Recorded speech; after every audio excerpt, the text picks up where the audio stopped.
السلام علیکم، welcome back to Urdu audio stories. کیسے ہیں آپ سب؟ امید کرتی ہوں کہ خیریت سے ہوں گے۔ اوکے جی، تو آج ہم پڑھنے والے ہیں ظالم عشق سیزن 2 کا پارٹ 11۔ امید کرتی ہوں آپ لوگوں کو پسند آئے گا، اور چینل کو سبسکرائب کرنا نہ بھولیں، ویڈیو کو لائک کریں لازمی، کمنٹس کریں پیارے پیارے۔ تو چلتے ہیں اپنے ناول کی طرف، بغیر دیر کے اسٹارٹ کرتے ہیں۔ یزدان دروازہ کھولتے کمرے میں داخل ہوا تھا۔ اس نے نظریں دوڑاتے میرب کو تلاشا، وہ نہیں تھی۔ یزدان نے قدم اندر کی جانب بڑھائے۔ اس نے ایک نظر واش روم کی طرف ڈالی، وہ واش روم میں بھی نہیں تھی۔ یزدان سر جھٹکتے واش روم کی طرف بڑھا۔ کچھ ہی دیر میں وہ چینج کیے واش روم سے باہر آیا۔ سیاہ نم بال اس کی پیشانی پہ بکھرے تھے۔ اس نے بالوں میں ہاتھ چلاتے کمرے میں نظریں دوڑائی تھیں۔ میرب ابھی تک کمرے میں نہیں آئی۔ آخر وہ ایسا کیا کام کر رہی تھی جو ابھی تک کمرے میں نہیں آئی؟ اب کی بار یزدان اچھا خاصا جھنجھلایا تھا۔ یزدان اپنا لیپ ٹاپ اٹھائے بیڈ کی طرف بڑھا تھا۔ اس نے اپنی ٹانگوں پہ لیپ ٹاپ رکھے آن کیا۔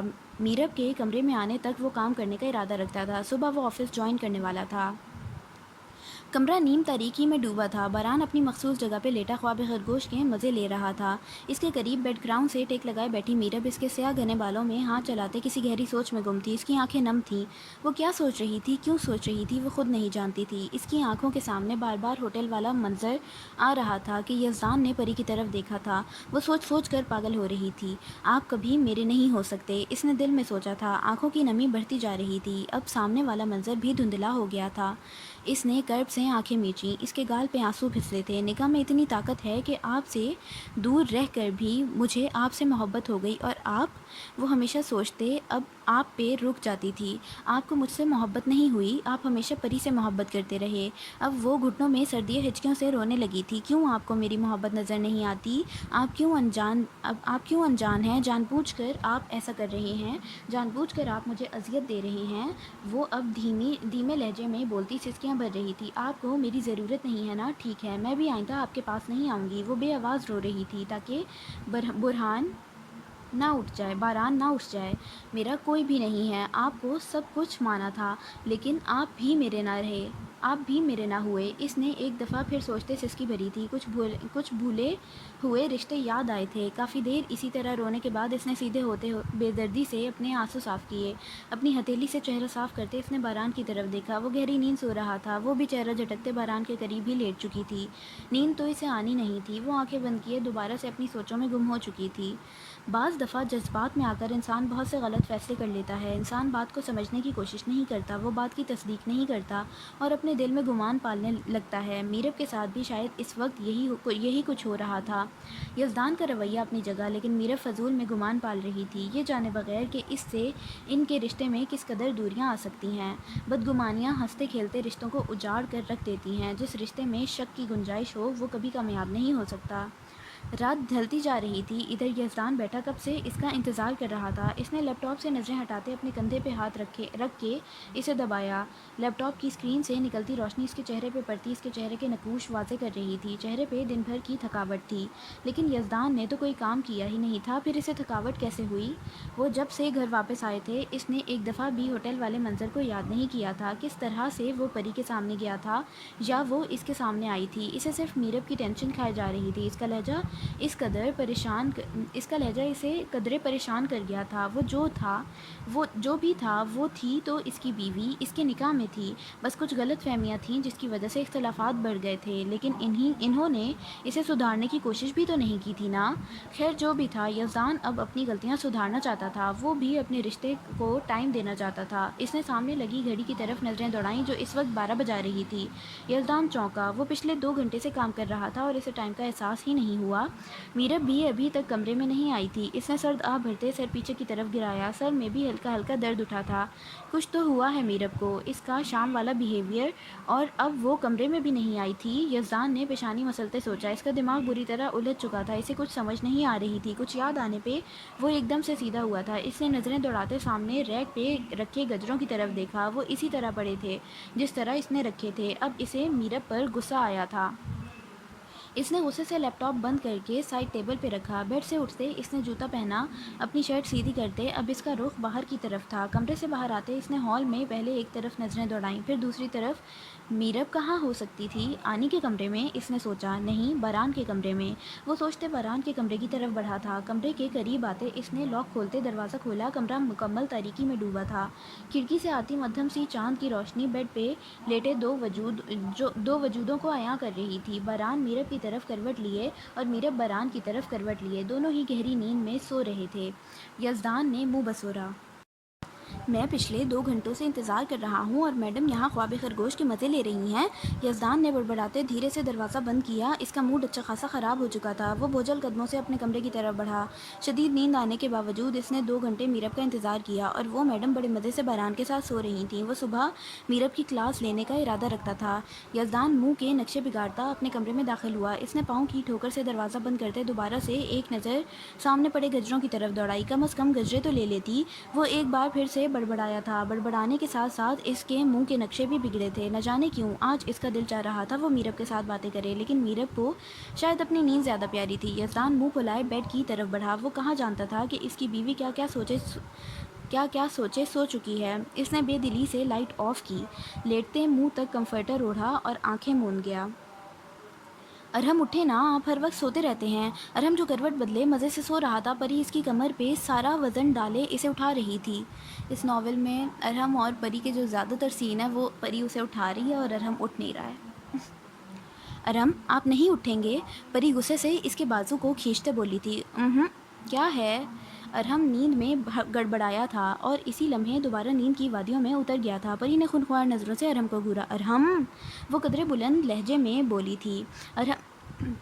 अरहम एक झटके से हड़बड़ाते हुए उठ बैठा था। क्या हुआ परी? अरहम मासूमियत से परी का चेहरा देख के अपने चकराते सर को संभालते बोला था। परी ने बड़ी बड़ी आंखें टमटमाते अरहम की तरफ देखा था, जो नींद से भरपूर आंखें बमुश्किल खोले बैठा था, जो किसी भी वक्त बंद हो सकती थीं। अब बोलो भी। अरहम ने भवें उचकाई। नींद से इसका बुरा हाल था। वो मुझे आपसे कुछ पूछना था। परी ने लब काटे। रात के 12 बजे तुमने आखिर ऐसा क्या पूछना है जो तुमने मुझे सोए हुए को उठा दिया? अरहम पीछे को गिरने के से अंदाज में टेक लगाते बोला था। वो इस वक्त शदीद नींद का सताया हुआ था। वो मैंने आपसे ये पूछना था कि मैं वाईएसएल की हील कब और कहाँ पहनूंगी? परी संजीदगी से भरपूर लहजे में बोलती मासूमियत के सारे रिकॉर्ड तोड़ गई थी, जैसे बड़ी कोई ज़रूरी बात पूछनी हो। परी की बात पे अरहम का हैरत से मुंह खुला। वो एक झटके से सीधा होकर बैठा था। इसने बेयकीनी के साथ परी की तरफ देखा। परी, तुमने रात के 12 बजे ये पूछने के लिए मुझे उठाया है? वो सदमे की हालत में बोला था। वो वाकई परी की बात सुनते बेयकीन हुआ था। हाँ, तो आपसे नहीं पूछूंगी तो और किससे पूछूंगी? वो अरहम के कंधे पे बाजू रखते चेहरे के नीचे हाथ टिका गई थी। परी, ये बात तुम मुझसे सुबह भी पूछ सकती थी। अरहम बोलते आंखें मसलने लगा था। इसे लगा था वो अभी रो देगा। हाँ, लेकिन मुझे अभी पूछनी थी। परी ने शाने उचकाए थे। तुम पागल हो गई हो? उठो यहाँ से, पीछे हटो। परी के रिएक्शन पे अरहम तब ही तो उठा था। मैं क्यों उठूँ यहाँ से? मैं यहीं बैठी रहूँगी जब तक आप मुझे बताएंगे नहीं। वो भी अपनी ज़िद की पक्की थी। अरहम ने एक बेबस सी नज़र परी पे डाली। नींद से इसका बुरा हाल था। सुबह ऑफिस भी जाना था और अब परी से जान भी छुड़वानी थी। परी, चला तो तुमसे जाना नहीं है, इसलिए रहने दो, कहीं भी मत पहनना। लो जी, अरहम ने तो दे दिया जवाब। अब परी का क्या रिएक्शन होगा ये तो परी ही बताएगी। क्या मतलब है मुझसे चला नहीं जाना? सीधी तरह बोले ना, आप जल गए हैं मेरी हील से। कुछ बर्दाश्त नहीं होता आपसे। खुद इतना तैयार होकर ऑफिस जाते हैं, अल्लाह जाने कैसी कैसी लड़कियों से मिलते हैं, और मुझे कह रहे हैं कि मैं हील वाला जूता ना पहनूं। मुझसे चला नहीं जाएगा। अभी परी मज़ीद बोलने का इरादा रखती थी कि अरहम ने इसके मुंह पे एकदम से हाथ रखा। बस परी बेबी, मैं मजाक कर रहा था, तुम तो सीरियस ही हो गई। मैं भला क्यों कहूँगा कि तुम हील वाला जूता पहनकर गिर जाती हो। ईद पे गिर गई थी, वो अलग बात है। वैसे भी मैं वो भूल चुका हूँ। अरहम ने बात करने के साथ साथ टॉन्ट भी कर दिया था। परी ने इंतहाई गुस्से से अरहम का हाथ झटका। अब वो खुनख्वार नज़रों से अरहम को घूर रही थी। अरहम के गले में गिल्टी सी उभर कर मासूम हुई थी। इसने लब दबाते परी की तरफ देखा, जो इसे मानो ऐसे घूर रही थी जैसे अभी कच्चा चबा जाएगी। परी, मेरा वो मतलब नहीं था। अरहम मिनमिनाया। क्या मतलब था आपका? आखिर आप कहना क्या चाहते हैं? आपका जब दिल करता है आप मुझे सुना देते हैं। मैं आज के बाद आपसे कुछ पूछूंगी ही नहीं। बोलते बोलते परी की आंखें नम हो गई थी। इसने गुस्से से चेहरा फेर लिया। परी, अब तुम इतनी सी बात पे भी रो रोना शुरू कर दोगी। अरहम इसके रोने पे अच्छा खासा झुंझलाया था। इतनी सी बात है, आपको ये इतनी सी बात लगती है? मैं आपसे नहीं पूछूंगी तो किससे पूछूंगी? और आप हैं कि बताने के बजाय मेरा मजाक उड़ा देते हैं। परी ने भीगे लहजे में शिकवा किया था। अरहम ने हार मानते परी के गिर्द हिसार बांधा, जिसे परी चाह कर भी नहीं खोल सकी थी। लेकिन इसका मतलब ये हरगिज़ नहीं था कि वो मान गई है। मनाने के लिए अरहम को अलग से मशक्क़त करनी थी, और जो अब वो करने का इरादा रखता था। परी बेबी, एक तो तुम हर छोटी छोटी बात पे नाराज़ हो जाती हो। मुझे मेरी वो पहले वाली परी वापस चाहिए, शर्मीली सी, सिर्फ मुझसे प्यार करने वाली। अरहम इंतहाई नरमी से इसके गिर्द हिसार बांधे इसके कंधे पे थोड़ी रखे बोला था। परी ने चेहरा मोड़े इसकी तरफ देखा। हाँ, ताकि आपका जब दिल चाहे मुझे 2 थप्पड़ लगाकर बिठा दें। परी ने बोलते बच्चों की तरह मुँह बसोरा था। अरहम ने बमुश्किल अपनी हंसी रोकी, वरना बिगड़ा हुआ मामला मज़ीद बिगड़ जाना था। परी, तुम्हें आज भी याद है? अरहम ने बोलते इसकी कमर पे मज़ीद हिज़ार तंग किया था, जिस पे परी का चेहरा ब्लश किया। जी हाँ, मुझे सब याद है, कुछ नहीं भूली मैं, परी ने मज़ाहमत करते बड़े एटीट्यूड से बोला था। अरहम अभी तक अपनी हंसी रोके हुआ था। वो किसी हद तक तो परी को अपने जाल में फंसा ही चुका था। ओह, तो मेरी बेबी को सब याद है? अरहम मज़ीद करीब हुआ। अरहम प्लीज़, अब आप मुझे बेबी मत बोला करें। अब तो बच्चे भी एहतजाज करते हैं। वो तुम्हारा चहीता जितने मर्जी एहतजाज कर ले, इसे कभी इंसाफ नहीं मिलेगा। अरहम ने बोलते इसकी गाल पे लब रखे थे। आप ना अपनी छिछोरी हरकतें बंद करें, हटें यहाँ से, सोना है मुझे। 1 मिनट में परी का मूड बदला था। हाँ, तुम तो नाराज़ नहीं थी? अरहम कुछ सोचते बोला था। हाँ, अभी भी नाराज़ हूँ, हटें आप। वो बमुश्किल ही बोल पा रही थी। क्यों भाई, मैं क्यों हटूँ? मुझे तो अपने नाराज़ बेबी को मनाना है। अरहम जू मायनी लहजे में बोलता परी को मज़ीद सुर्ख कर गया था। अरहम, मैंने आपसे कहा है ना कि आप ये अपनी छिछोरी हरकतें मेरे साथ ना करें। परी ने चेहरा पीछे करते हुए अरहम को घूरा था। तुम्हारे साथ ऐसी हरकतें नहीं करूं तो क्या ऑफिस की लड़कियों के साथ करूं? अरहम ने भी जवाबन परी को घूरा। देखा देखा, मैं कहती थी ना, आपका ज़रूर किसी ऑफिस की लड़की के साथ कोई चक्कर चल रहा है। परी ने नाराज़गी जाहिर की। यार, एक तो तुम शक बड़ा करती हो। अरहम मुंह बसोरते पीछे को हुआ था। रोमांटिक मूड का तो बेड़ा गर्क हो चुका था, अब फजूल बोलने का फ़ायदा। परी ने चेहरा मोड़े अरहम की तरफ देखा, जो करवट लिए कम्फर्टर हो चुका था। परी भी गुस्से से मुँह फुलाती अपनी साइड पे लेटी, मनाया तक नहीं और सोने की पड़ गई। वो मुंह ही मुंह में बड़बड़ाई थी। अरहम ने सुनने के बावजूद भी अनसुना कर दिया था। ओके, तो हमारी ये एपिसोड यहाँ पे ख़त्म होती है। उम्मीद करती हूँ आपको पसंद आई होगी और आगे का नावल भी आप लोगों को पसंद आए। तो चैनल को सब्सक्राइब करना ना भूलें, वीडियो को लाइक करें और प्यारे प्यारे कमेंट्स करें। आपसे मुलाकात होगी नेक्स्ट पार्ट में। अल्लाह हाफ़िज़।